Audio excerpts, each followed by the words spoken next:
Today, as this session opens, We pray that your presence will be before us and everyone who serves in the decision-making process of our city. We pray for direction which will lead our city to be strong and unified. May we continue the legacy of our founders. May we be granted this day the wisdom to make decisions which will be for the good of our city. We also pray for your special blessing on all those who are working to transform our city and make it a better place to live and work. Amen. Pledge of Allegiance. I pledge allegiance to the flag Of the United States of America and to the republic for which it stands, one nation, under God, indivisible, with liberty and justice for all. Roll call. Councilor Milanazzo. Here. Councilor Mendonça. Councilor Broderick. Here. Councilor Caulfield. Here. Councilor Donahue. Here. Councilor Elliott. Here. Mayor Martin. Here. Councilor Armand Mercier. Here. Councilor Rita Mercier. Here. 9 present. 9 present. Councilor Caulfield. Thank you very much, Mr. Mayor. I'm requesting a moment of silence with Darken Chambers for Patrick Fry, son of Mark and Teresa Fry, an outstanding young man and an outstanding student at Lowell Catholic High School. May he rest in peace. Thank you. Councilor Rita Mercier. Thank you, Mr. Mayor. I'd like to offer a moment of silence in Darken Chambers for an extraordinary woman who passed away on October 29th, Pauline Paquette Lemoyne. She was the wife of former city councilor and police officer Bernie Lemoyne, whom just celebrated their 50th wedding anniversary. Mrs. Lemoyne was a paraprofessional in the Lowell school system at the Krista McAuliffe School. She was a member in good standing with the United Teachers of Lowell. She was a Eucharistic minister, a lector, and vice president of St. Louis Parish Women's Veterans Auxiliary for over 20 years. She participated in the Franco-American variety shows. She is survived by 2 sons, Robert and Rich Lemoyne, who is a selectman in Tingsboro, and 4 daughters, Sharon, Michelle, Danielle, and Cheryl. She was also blessed with 9 grandchildren and 1 great-grandchild. She leaves behind 3 sisters and 1 brother, retired police officer Adrian Butch Paquette. She was a woman of great character, a class act, and she will be truly missed. Thank you. If we could please stand in a moment of silence and Darken Chambers in their memory.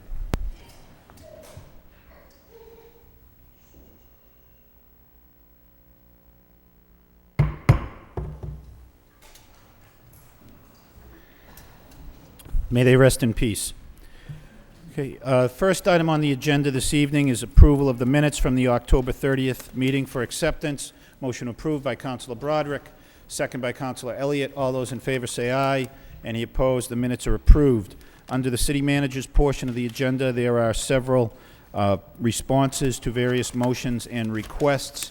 Any question or comment or discussion on any of those items?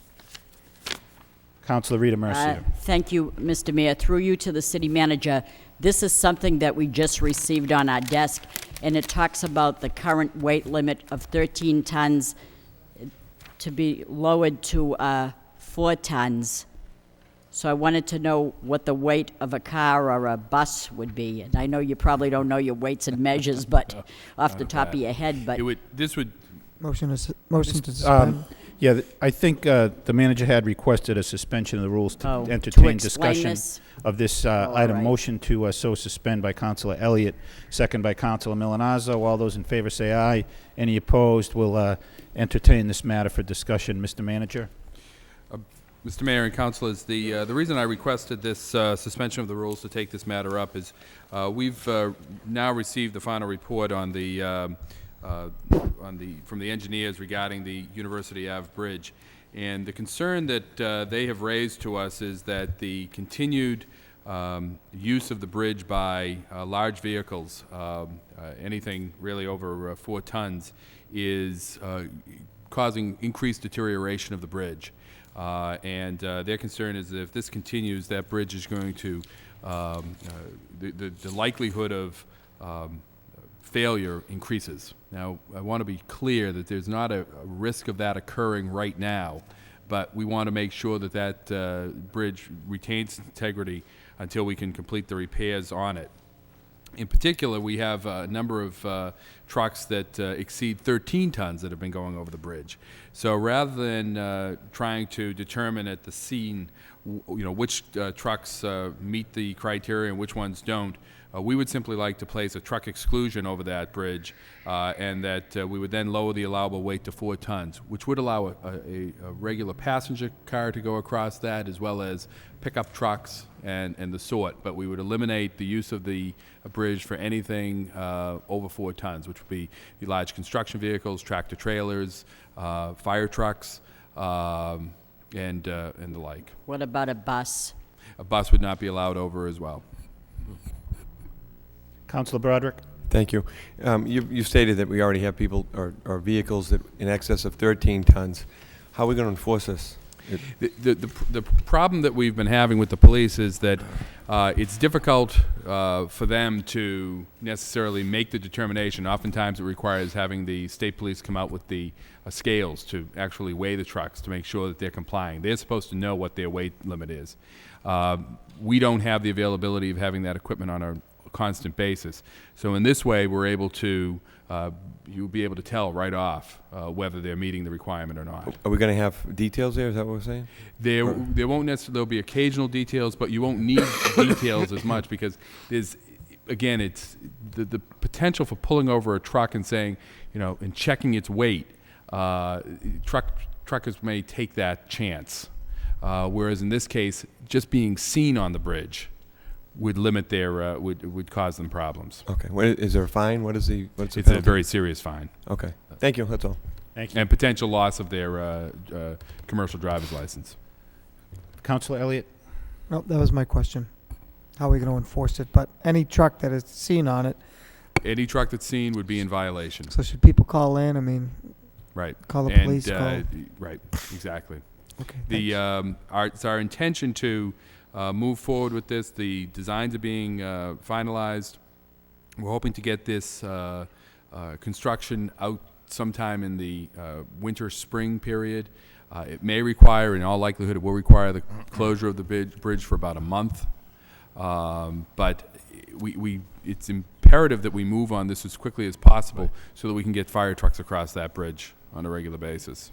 And so we want to time this in a way that has its least impact on the schools and the university and the traveling motorists, but at the same time, we need to get this work done as quickly as possible. Thank you. Councilor Caulfield? Thank you very much, Mr. Mayor. Mr. Manager, I'm very happy you're bringing this forward. I think we discussed this months ago, that this could happen. This is something that we don't have to do, we must do. Absolutely must do this. And I talked to Chancellor Meehan maybe 2 months ago. He has already secured smaller buses, so he's going to be able to transport his students and so forth. So that weight limit on those buses would not generate over 4 ton, I believe. Correct. But here's the issue. You either put restrictions on the bridge, or eventually you're going to have to close it down to everyone. Right. And we don't want to see that. And as long as we can keep vehicle traffic and light duty traffic going over that bridge, then we're going to be okay. But if we don't put restrictions on that bridge now, in 6 months, maybe 7 months, the state's going to come in and say, you know what, the bridge is closed. Then we're really in a serious predicament. So I support this immensely. Councilor Armin Mercia? Thank you, Mr. Mayor. I guess my only question is how did that number come about? In other words, 13 to 4, why not 13 to 5? Or, how did that number just come out of the year? I mean, I believe these are set forth in state regulations as to what the truck exclusion applies to. see, I could see restricting trucks that are 13 tons, but I'm wondering if there are buses that are a lot less than 13 and maybe a little bit more than 4, but has that been taken into consideration? Has somebody, I hear Councilor Caulfield telling me that Chancellor Meehan is going to come up with smaller buses, but I don't know how he's going to do that. Right. So I'm just curious as to how we went from 13 to 4 instead of, let's say, 13 to 5. Again, I believe this is set forth in state regulation. It will be necessary for us to hold a public hearing on this matter. Oh, okay. So this is really, what we're requesting right now is a public hearing Okay. be set up. In the meantime, we are placing temporary signs out there to restrict trucks going across. So there will be a public hearing if someone says, look at, my bus is only 5 tons, and We can and have I'm more. not suggesting that's going to happen, Right. but it seems such a drastic reduction. And I was wondering what the methodology would end to go from 13 to 4. Again, it's a case where we don't want there's commercial trucks that are over a certain weight, and then there's Right. the smaller vehicles that are allowed in these areas. Okay. But we can get more information for you on Okay. that. Thank But again, in the meantime, we are, planning on installing temporary signs to limit truck traffic over that bridge. I can't stress enough. I mean, it's that balance of you don't want to alarm people to the situation out there, but at the same time, we certainly don't want to. We want to avoid any type of catastrophe at that bridge. Thank you. Thank you. Council Milonazo? Thank you, Mr. Mayor. Through you to the city manager, would you be requiring a public safety plan from the fire department relative to being able to respond to emergencies on the other side of the river? And can ambulances access a 4-ton weight limit? Ambulances will be able to go across. The 4-ton limit would not allow any fire trucks to go across. We want to get the bridge back to the category as quickly as possible so that we can get fire trucks across. But right now, they would have to make alternative arrangements to use either the Aiken Street Bridge or the School Street Bridge. Okay, thank you. Okay. Any further discussion? Councilor Mendonça?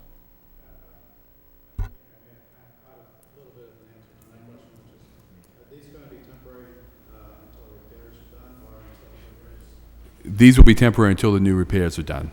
And so that's hope that will be done by, again, completed by late winter, early spring. Okay, thank you. Okay, any further discussion?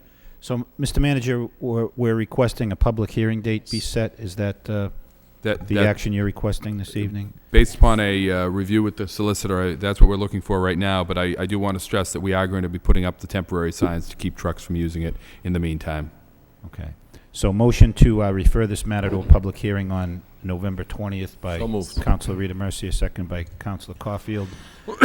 All those in favor say aye. Aye. Any opposed? The matter is referred to a public hearing on November 20th. Other items under communications from the city manager. Councilor Mendonça.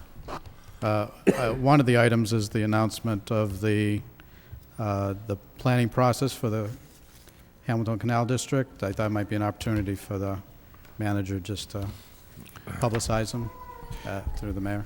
Actually, I think I'll ask Adam Bakey to walk you through the process that we use for that for the public charrette process. We have set a date. We still are finalizing the agreement with Trinity Financial on the disposition of the property. But Mr. Bakey, if you could walk us through that. Sure, absolutely. Thank you, Mr. Mayor, members of the council, Mr. Manager. The communication that was included in your packet provides you the first 2 dates of what will be the, I think, very exciting and very inclusive public process that will be used to develop the actual master plan for the Hamilton Canal District. And those events will be, the first event will be on Wednesday, December 5th from 6 to 9 p.m. Then the second event will follow on Saturday, January 5th. These events will be held in partnership between the city and Trinity Financial, the private developer for the project. And there will be, Trinity will be leading an effort to do a pretty massive publicity effort in the next couple of weeks to get the word out even more on it. But we appreciate the opportunity to get the word out to folks here this evening. The first of those 2 events will be primarily a listening session. It will be an opportunity for members of the public and interested stakeholders to talk with all the parties that are going to be involved in actually developing the plan and provide their thoughts and ideas and objectives and suggestions for what can happen in the Hamilton Canal District area and what people would like to see there. The January 5th meeting that will begin with Trinity's design team presenting sort of their responses and what they've learned from the December event. And then it will be an active working session involving members of the public and everyone who attends, working with Trinity and the city and the designers to actually begin the process of developing that master plan. These will be the first two events in a series of exercises that will last somewhere over 6 to 8 months as we work on developing that master plan and ultimately getting that ready. So we're really looking forward to that process, and we hope that all of you will be able to participate in that with us. Thank you, Mr. Bakey. Any further discussion on that item? Okay. Other matters under communications from the city manager? Council Caulfield.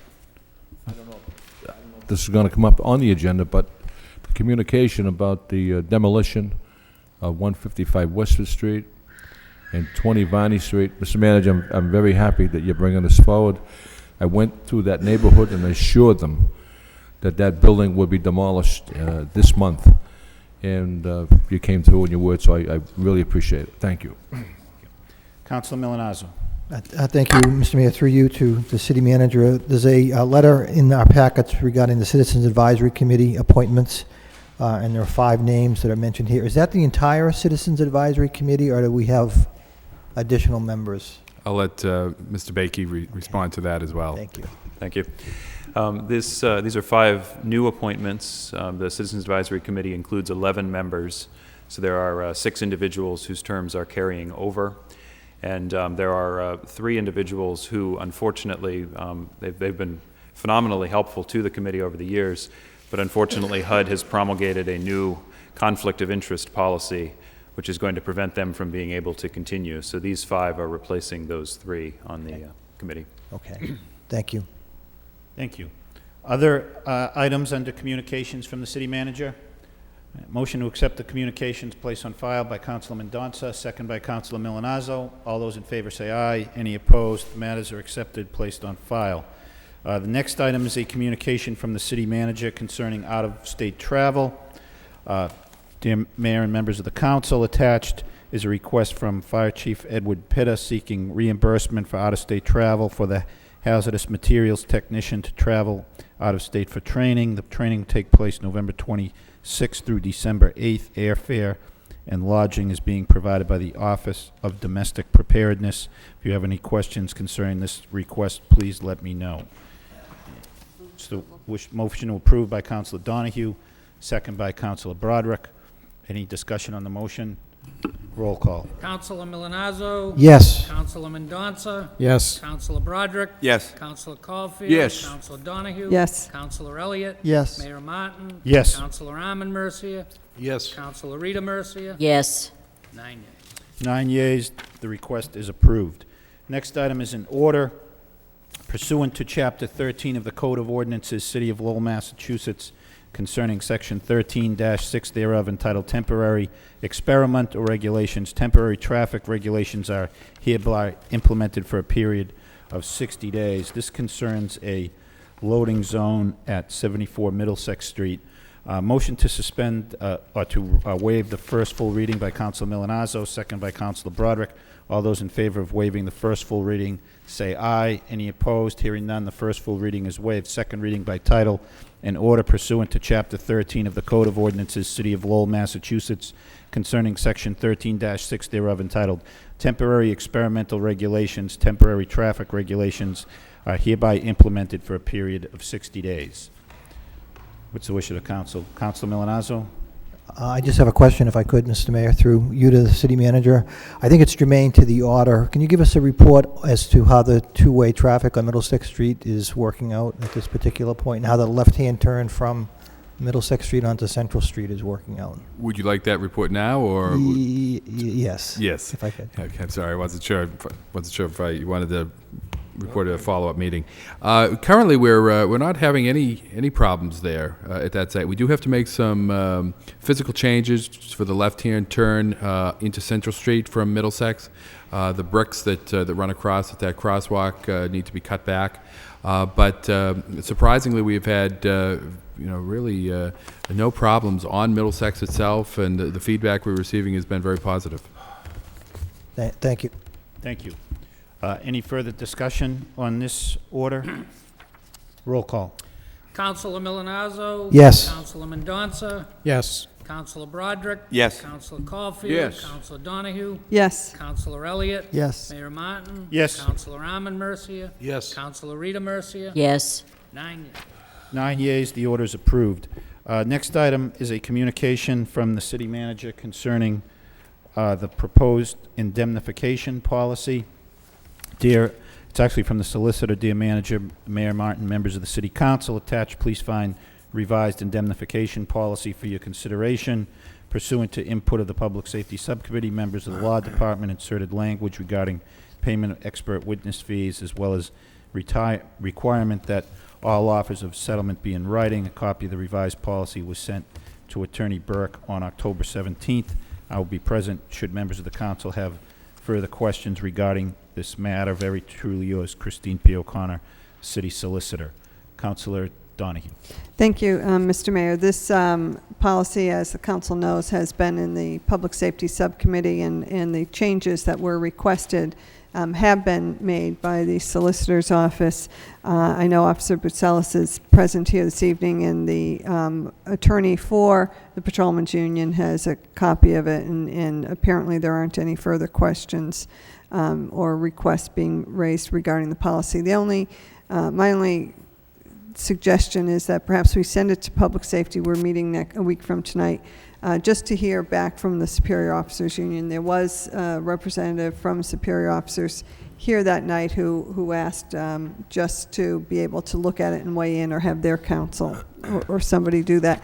I know the Solicitor's Office has provided them with a copy, so just out of abundance of caution, since we've worked at this for a period of time now, if we can just refer it back to the subcommittee and notify both, and Officer Boutselis is here, but the superior officers as well, if they have any additional requests, suggestions, or discussion regarding the proposed policy. So I'd do that by way of a motion, if we can refer it to Public Safety, which is meeting 1 week from tonight at 5:30 p.m. Okay. Motion to refer this matter to the Public Safety Subcommittee by Councilor Donahue, second by Councilor Milonazo. Councilor Broderick. Thank you. I just wanted to commend the city solicitor for putting this together. I think the changes were made, and I think it's a good policy and done expeditiously. These are difficult issues, and it's sometimes hard to come down with a fair policy that's going to protect both sides. But I think this is a very good draft, and I look forward to any comments from the superior officers, but I think well done. Thank you. Thank you. Any further discussion on the motion? Councilor Arman Mercia. In a related matter, could we get a report on a home rule petition that we submitted to the legislature as regards to Mr. Boutselis himself, which is separate and distinct from this policy, am I right? If we can get some sort of a update on where that's at. Sure, I can contact the state delegation Okay. and see if we can get some update If we can on get that information to the subcommittee, that'd be helpful. Okay. Any further discussion on the motion?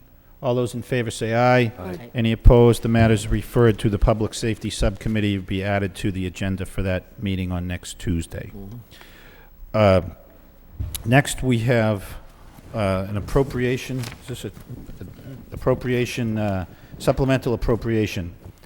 A memorandum to the city manager from Tom Moses, CFO. Attached is a supplemental appropriation form for approval. Council action will move money that is on hand in the sale of property fund to the demolition revolving fund to pay for the demolition of 155 Westford Street and 20 Varnum Street.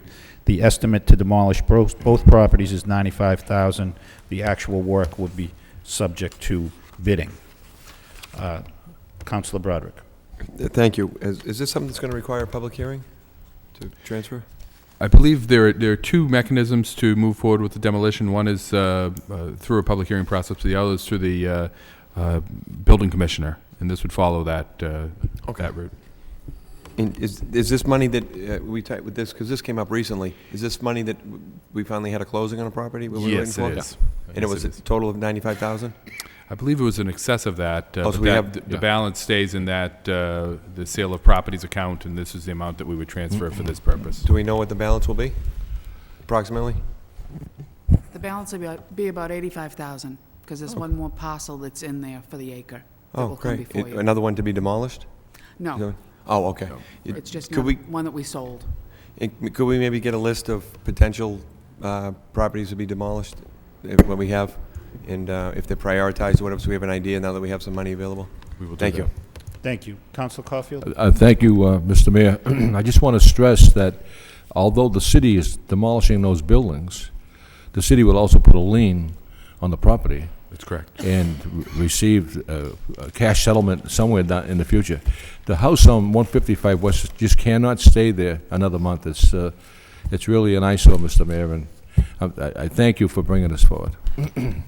Thank you. Councilor Rita Mercia? Thank you, Mr. Mayor. I also want to, through you to the city manager, say that this is a very timely and proper request that you're asking of us through the efforts of Councilor Caulfield. I just want to say that many years ago, we had blighted buildings burnt out in a good number of areas in the city.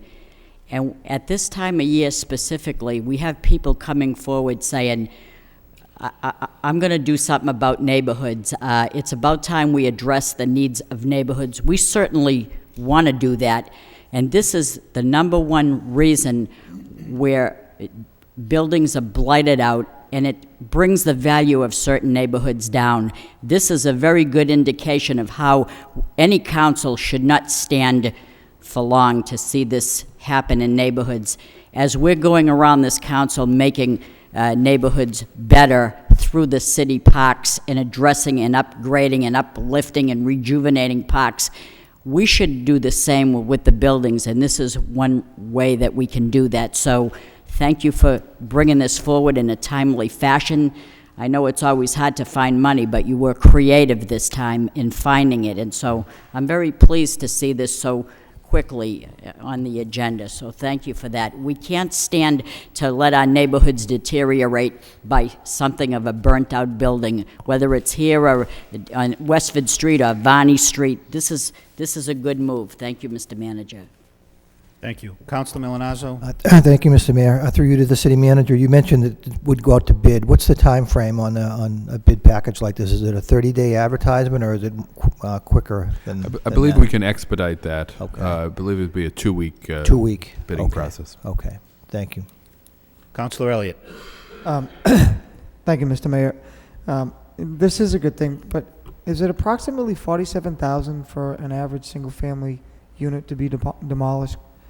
According to this, it says, that this $95,000 will cover the demolition of 2 pieces of property. Is that the expense?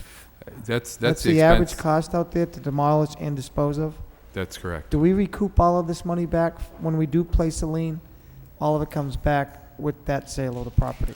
Yes, Okay. that's the intention. Should we, are you looking at maybe setting up a revolving fund where, the money that we do have that we receive from the sale of a property goes into a fund to sort of keep this process going? I mean, That's what we've done here. We've set up the revolving fund. We're Okay. putting this money in the revolving fund for the demolition. great. So So you might when have to these take another- properties are, I presume we've already foreclosed, and we'll put them back out for sale once the demolition is done. Mhm. When we do sell those, that money will go back into this revolving fund for future. I don't believe it can go projects. directly in. I think it would have Well, to go down to free cash, and then from free cash, you can vote it back out into this. Okay. So we can keep track of it. There's no issue with that, so. Right. I mean, because it is a good thing, and when, we have no money naturally, and we can, keep this process going, landlord's gonna know they gotta keep their property up, and if not, we're going to go through the abandoned building process, and, funds will be available, and sort of a, self-serving fund, so, that's good, that, I'm gonna support this, and it makes sense. Thank you. Councilor Armin Mercia? Yeah, I have just a question based on what you just said. This would not automatically go in a revolving fund, it would go into free cash. When Right. when you get the demolition lien. Right. Would go down into free cash. And so in order to get it into the revolving fund, a motion or an action would have to be taken to remove it from the free cash into Back the out revolving into, fund. correct, And that action would be a recommendation of the city manager. correct. So it doesn't automatically go in the revolving fund, it goes No. into free cash. Mhm. And it, for all intent and purposes, doesn't really need to be transferred out of free cash into the revolving fund, although it should. But it doesn't automatically happen. It doesn't automatically happen, no. Thank you. But if you continue with the sale of property like the way this is set Mhm. up, I think it should go back. but- exactly. Okay. Counselor Elliott. Just a quick follow-up. So when we sell the piece of property and we accept the bid, that has to come before us. Would it make sense to, put it, because I just don't want it to get lost in, the general fund when, budget time comes up. And, I think this is an important program to, to keep alive. And, maybe we can think about having that transfer come in with the sale of the property. So, you keep track of it and we know, we can have an idea as to, where the money came from and what it probably should be used for. So, just a thought. We could certainly look into doing that, a two-part motion at that time. Thanks. I would personally like to see it because it makes sense. That's where we derive the money, and let's keep some of this demolition going. Because I think the request was for a list. I can only presume there's an extensive list we drive around the city, and there are those signs, X's on them that probably, firefighters won't go in. So let's, no one's developing them. Let's take them down. So thank you. Thank you. Further discussion on this item? Okay, roll call on the vote to transfer $95,000 from the sale of property account to the demolition account. Counselor Milonazo. Yes. Counselor Mendonça. Yes. Counselor Broderick. Yes. Yes. Counselor Caulfield. Yes. Counselor Donahue. Yes. Counselor Elliott. Yes. Mayor Martin. Yes. Counselor Arman Mercia. Yes. Counselor Rita Mercia. Yes. 9 yeas. 9 yeas, the transfer is approved. Subcommittee reports, are there any subcommittee reports? Okay, hearing none, we'll move to the petitions. There are several requests from Verizon for pole locations, one on West 6th Street. Actually, conduit on West 6th Street, pole location on West 6th Street, and a request from National Grid for an easement on Middlesex Street. These matters are to be referred to a public hearing on November 20th. Motion to so refer by Councilor Broderick, second by Councilor Mendonça. All those in favor say aye. Any opposed? So these petitions from Verizon and National Grid are referred to a public hearing on November 20th. We have, I'm sorry, that says to the easement request is separate, right? To the law department. So motion to refer the easement request to the Law Department by Councilor Mendonça, second by Councilor Elliott. All those in favor say aye. Any opposed? Those matters are referred to the Law Department. Okay, we have, let's see, another petition from Diane Corbin, the South Bay Early Intervention Center, 148 Warren Street, requesting parking spaces. I thought that person was here. Okay. All right. Good evening, Mr. Mayor and ladies and gentlemen of the council. My name is Diane Corbin. I'm the director of South Bay Early Intervention, and I have been for over 3 years. South Bay Early Intervention serves children birth to 3 and their families. We work with the most disadvantaged children and families throughout Greater Lowell. The goal of our program is to keep children from having to enter the public school special education system when they turn 3. We also prevent child abuse and work to help keep families safe. We do this by providing a variety of specialized services for children, as well as parent education, resources, and support for parents in order to empower them so that they can become the best parents they can be for their children. We are overseen by the Department of Public Health and are certified through the Department of Early Education and Care. And you can hear some of our clients in the background. Staff provides services in families' homes and also at our center at 148 Warren Street in Lowell. I've attached some information to the petition if you wanted to know a little bit more about our program. On August 31st, 2007, Ronald Lebrecht, the senior assistant city engineer, came into our office and informed us that we could no longer park in front of our building because delivery trucks were not able to pass. He told us that they would be digging up the sidewalk within the next 2 weeks, and that if we were parked in front of the building, we would be ticketed and towed. He warned us that he had already spoken to the chief of police in Lowell. We tried to explain that we had been parking in front of our building since we moved in, which has been 10 years, and that no one has ever told us that it was a problem. Later that same day, an officer from the Lowell Police Department came into our office and stated that we would need to move the cars in front of our building immediately. We told him about our visit from Mr. Lebrecq, and that today was the first time we had been told that we could not park in front of our building, again, in 10 years. The officer responded by telling us not to worry about it and just to park where we wanted. This is the second petition I am submitting to you regarding this issue. The first, which was dated September 18th, 2007, which I've also attached, was rejected, and it was rejected for two main reasons. There is a copy of this memo from the city manager dated October 18th, 2007.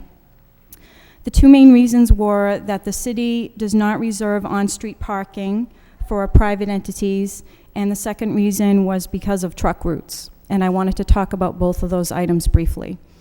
The city does not reserve on-street parking for any private entity. As far as I know, that is not true. The city does reserve on-street parking for private citizens in front of their homes. I know this because my in-laws actually petitioned the city and received a handicap parking space in front of their home, which is on a city street. Obviously, the city of Lowell is able to make exceptions in extraordinary circumstances. We feel that it is not fair for the city to take away parking spaces, which is 3 spaces to be exact, after 10 years of occupying our building and having use of these spaces. We have a total of 17 parking spaces for 32 staff. I actually brought photos of our parking lot. This is our main parking lot, and then I actually did a close-up of the garage, of the driveway that's right next to our building, so I don't know if you wanted to pass these around.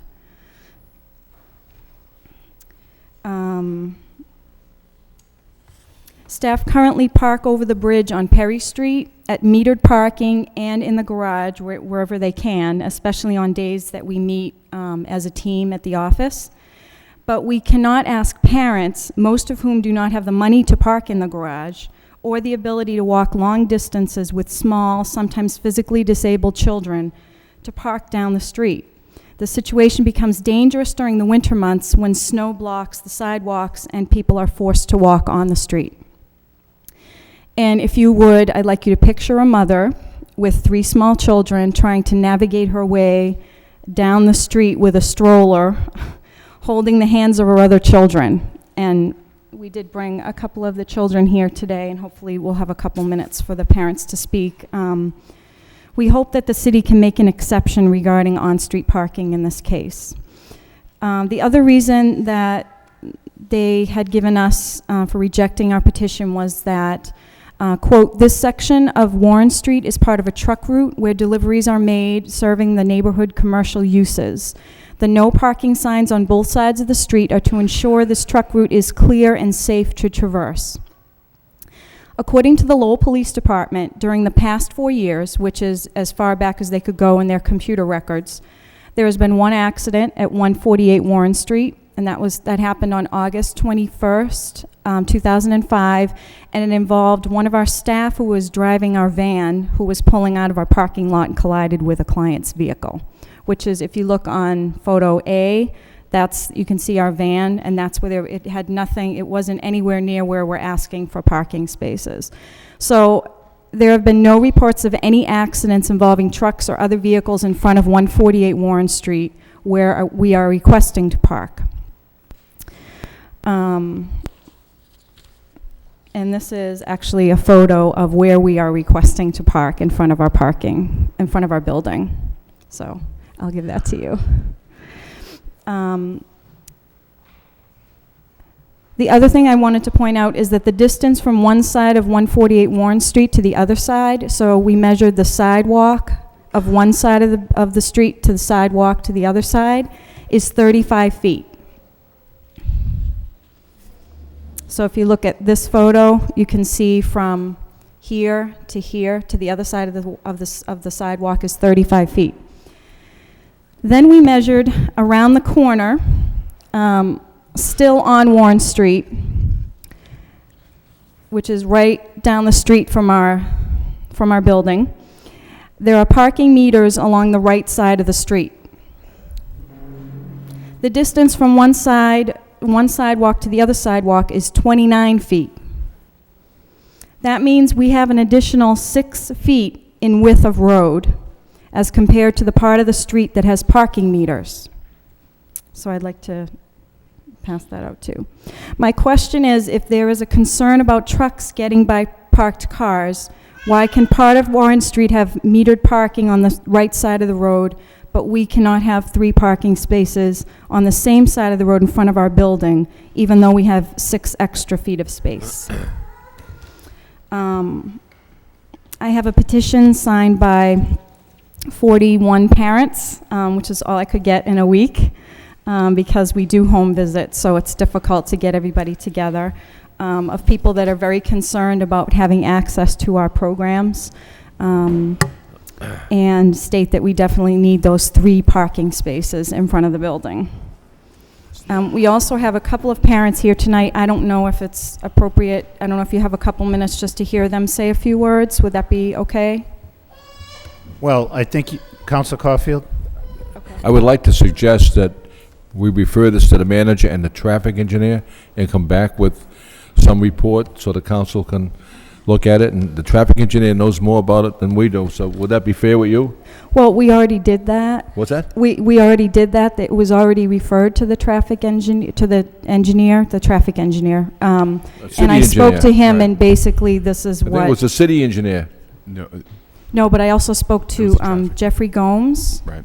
And he told me that there was no way that we could get parking in front of our building. And so that's why I'm coming back here. I'd like to refer it to the manager. Councilor Rita Mercier, do you? You know, listening to the petitioner, she makes a good point when she talks about Warren Court around the bend as being less width, and yet they have parking meters, and then right in front of her place is wider, and they can't have parking meters. That to me does not make sense, and I don't know why we couldn't request 3 handicap parking spots in front of that building. Well, you couldn't put handicap parking spaces there. They're Well, not. it's people that are going in with handicapped children, and are we going to see them drag the children down the street from around the corner? I don't know. If we could look at that possibility, maybe 2, I don't know, but... Councilor Broderick. Thank you. Instead of meters, is there a possibility, or could we look at the possibility of maybe a 15-minute parking? Something where it's, essentially a drop-off, and we do it at a number of stores and for the convenience of business owners. I know it's a truck route issue, and I'm not an engineer or traffic engineer or anything close, so I don't know if it's possible, but it sounds like it's a temporary drop-off situation, and maybe we can somehow work hours, or at least if people know they can pull up for a quick drop-off, but they can't hang around.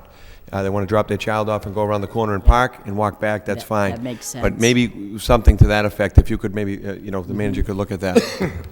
Mr. Manager, do you have? Councilors, I'd like to be able to find a solution to this. I'm certainly willing to sit down.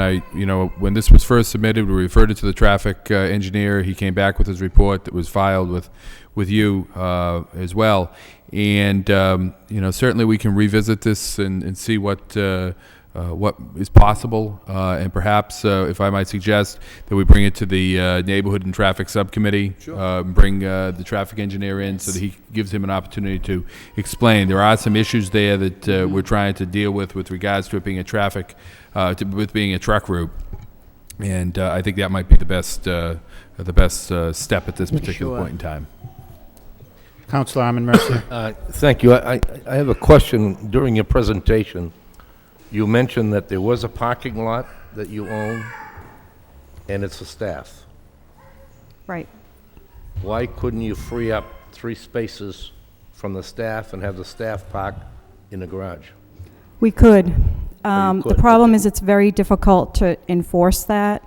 We have, as you can see, if you look at the photo, we have, like I said, we have 32 staff and 17 parking spaces, so people are in and out all day. They go to homes, and they go in the community to provide the services. So there's really no, it's not like there's a space that we can say these 3 spaces that we cordon off for parents. Parents kind of come and go, so that's I the can issue. understand the need of the parents. I think that's a very legitimate request, but it sounds to me like staff is taking up space in a parking lot that you own at the expense of the parents. In other words, if you need 3 parking spaces for the drop-off for the parents to be using, it would seem to me that you could find that in your parking lot and just assign 3 of those spaces for the staff to park it at either a meter or in a garage. But that's just a suggestion. I'm going to go along with the motion to refer it to the city manager to pursue this, but it sounds to me like we're taking care of staff at the expense of parents. Well, I think the manager suggested they go to the Neighborhood Traffic Subcommittee. Okay, yeah, And that's fine. I would certainly convene a meeting Monday at 5. Is that okay with you, Councilor Mercia? Monday at 5? Yes. Can I just say something? Yes, Monday's. Oh, it's a holiday. Perhaps Okay. Tuesday at We have one. All right, we have it. 5. How about Wednesday at 5? Does that sound okay? Could we? Well, Councilor Milonato has a point here. May I just respond to that very quickly? I just want to Councilor say Mercia's that point- yeah, the go real ahead. issue is that we've been doing this for 10 years, and it's never been a problem. That's really why I'm here, is that we've been doing this without any problems, without any complaints from any trucking companies. The police are okay with it, and that's what I'm talking about. So, of course, parents are our first priority. If a parent needs to park, we will ask a clinician to leave. But it's not that simple. It's not that it's a 9-to-5 job. Clinicians are in and out all day because they're on the road serving families in their homes, so. Thank you. Councilor Milonato? Thank you, Mr. Mayor. I will support the motion to send it to the Neighborhood Subcommittee, but in their deliberations, I would also recommend that they look at eliminating that portion of Warren Street as a truck route and have the trucks actually continue down Church Street, take a right by the Butler Bank, and if they have to get back out onto Warren Street or to the hotel, they can go straight into the hotel, left onto Warren Street, or right onto Warren Street to get to the commercial building along Warren Street, and just eliminate that portion of Warren Street as part of the truck route, because that's something that can be done in light of the fact that we have kids and parents parking at 148. It might make some sense to do just that, if that's the issue. If trucks cannot take that right off of Church Street because 3 cars are parked there, maybe we should eliminate that as part of the truck route. That's just a suggestion. Thank you. All right. Any further discussion on this, Councilor Rita Mercier? All in all, when the end comes and we make a decision, and if that decision ever became that we could return those parking spaces back, I would be pretty upset if I knew that staff was parking there and then the clients did not have a shot to be there. So in that respect, I would be willing to put like a drop-off, because I'm certainly sure a clinician would not park there if it were a drop-off. And in essence, it's really for the children so that they're not walking.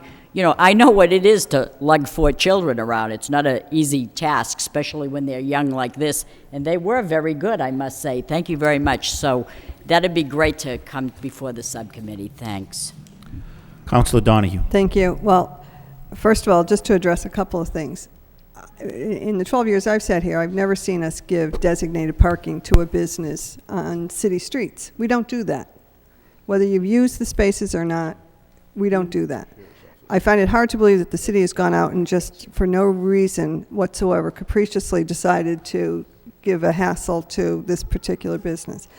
You know, that said, I think it belongs to the Neighborhood Subcommittee, but this matter has been reviewed. And I think the city has always tried to work with businesses, but this is a business, and you have private parking, and as Councilor Mercier has pointed out, you could make your own accommodations, which apparently you haven't done.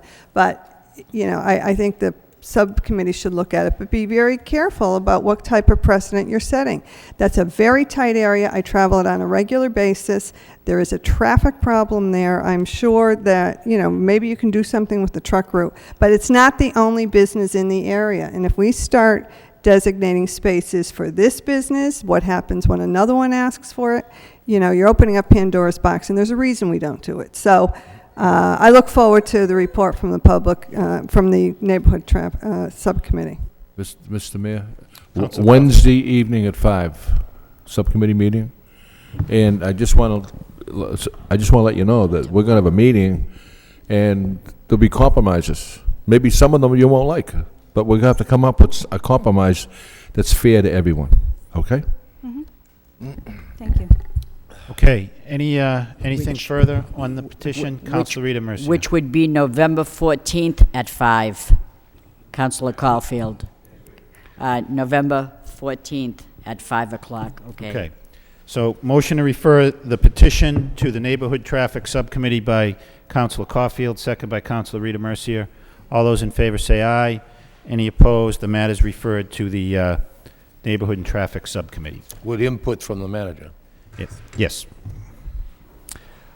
Okay, next petition is from Sangria's Bar and Grill, 179 Central Street, request replacement of awning on an overhanging sidewalk.